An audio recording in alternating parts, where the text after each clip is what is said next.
Hello and welcome to the GrapeSEED Official Podcast. On this episode of GrapeSEED Friends, we welcome Kyla, a longtime veteran GrapeSEED teacher in Japan. Welcome, Kyla. Hello, I'm happy to be here. I've already mentioned it a little bit here, but how long have you been teaching GrapeSEED? I just finished my 10th year teaching grapeseed. 7 years here, 2 years in Miyazaki, and 1 year in Sendai. Yeah, former co-worker of Bruno and Miklos, friends of the show. Hi, Bruno. Hi, Miklos. Excellent. So this year, how many classes are you teaching, or did you teach because we're just finishing a school year, and what units were they on when you finished? I taught 3 classes, sort of. I had 2 Nencho groups, 15 kids each. We got about halfway through Unit 10. Then first grade, we just started 14, like 2 lessons in. And sixth grade, we graduated with Unit 27 this year. Wow. How many other GrapeSEED teachers do you have at that school? We have 2 other teachers, and we Ah, all teach 3 classes. Though we split my Nencho into 2 classes, so I had 4 technically. yeah, just for the international people, then Cho being like the Oh, sorry, second the the second five to year of six. kindergarten. Yeah, 5 to 6 Mm-hmm. years old. Perfect. Now, in all of your experience, you should have a favorite unit, hopefully. What is it, and what is your favorite component as well? Ooh, it's a tough choice between Unit 8. I love Too Much Pink. I get way too much enthusiasm when I read that story. And Unit 11 as a whole is just, there's no duds in my book in Unit 11. I love every component very much. Too much pink. That's a rare choice for a favorite component. What's the reasoning behind too much pink? I don't know. I think I just get too much enjoyment out of saying pink children in a pink swimming pool. And the kids get my enthusiasm and we just feed off each other. It's fantastic.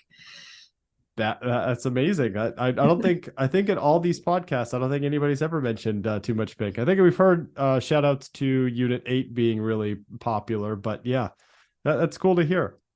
Yeah, I like that story. And Unit 11, you said there are no duds. What is your favorite component in Unit 11?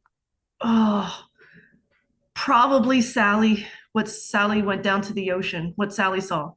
Okay. Um, Mostly because one, it's just very fun to sing, and two, I've recently gotten into scuba diving, so I pull out all my pictures after that one. I'm like, Oh, look what I saw in the ocean. that's a whole nother interesting podcast we could be having. Yeah. Let's go back in time here. Your first grapeseed training was quite a bit ago. You mentioned being 10 years under your belt at this point. When you went to your first grapeseed training, what did you think and what were your first impressions? Oh, that one's easy. I was in awe within like the first 10 minutes because there was a video that I don't think's in circulation anymore of some trainer doing grapeseed, but in some obscure African language.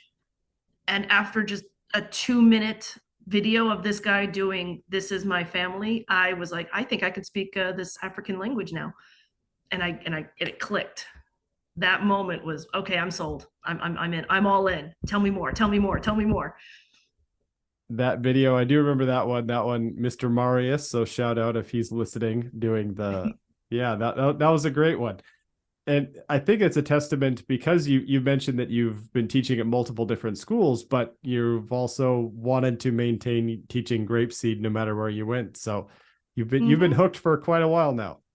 Oh yeah, I don't think I could teach grapeseed or I don't think I could teach English anywhere else because I'd just be teaching grapeseed.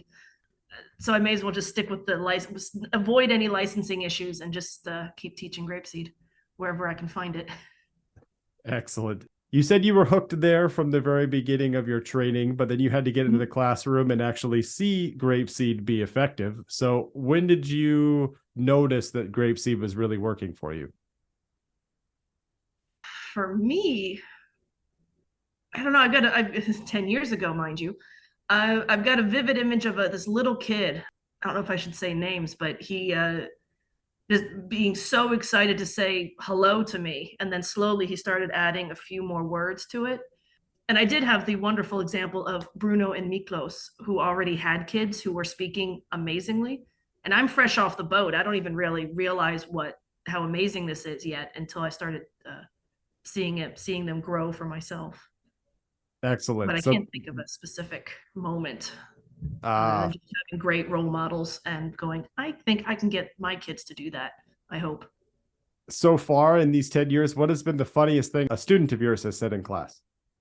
See, I read that question this morning and my mind went completely blank. But I have two kids in my sixth grade class who are just the kings of finding the most grammatically correct but totally incorrect thing to say. And they've come Interesting. up with some good ones over the years, but the mind is blank. But for example, it's like the question is, when do you sleep, from way back 21? And their answer, when I'm dead. Like, oh, totally correct, grammatically correct. Don't say that. Uh, and they love doing that, and I loved encouraging them to do that. And they come up with some doozies. But I'm sorry, mind is just can't think of a single good one. But they did that all the time, like totally grammatically correct. I'm like, I can't say you're wrong, but you're wrong. But yeah, please don't share that in public too often with other English speakers.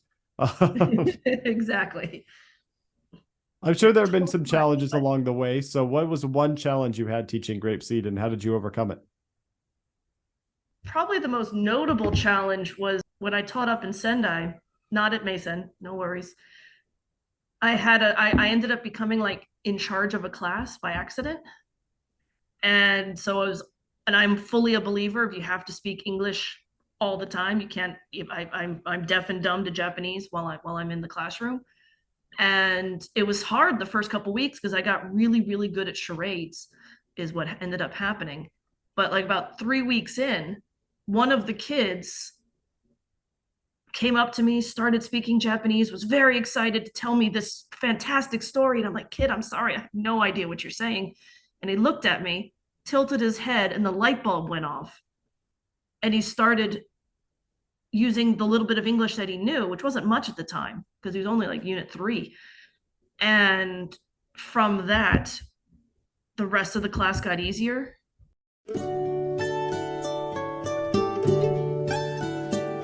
Goodbye, my friends, goodbye. I'm sad to say goodbye. It was a good day, but now I will say goodbye, my friends, goodbye. Goodbye, everyone.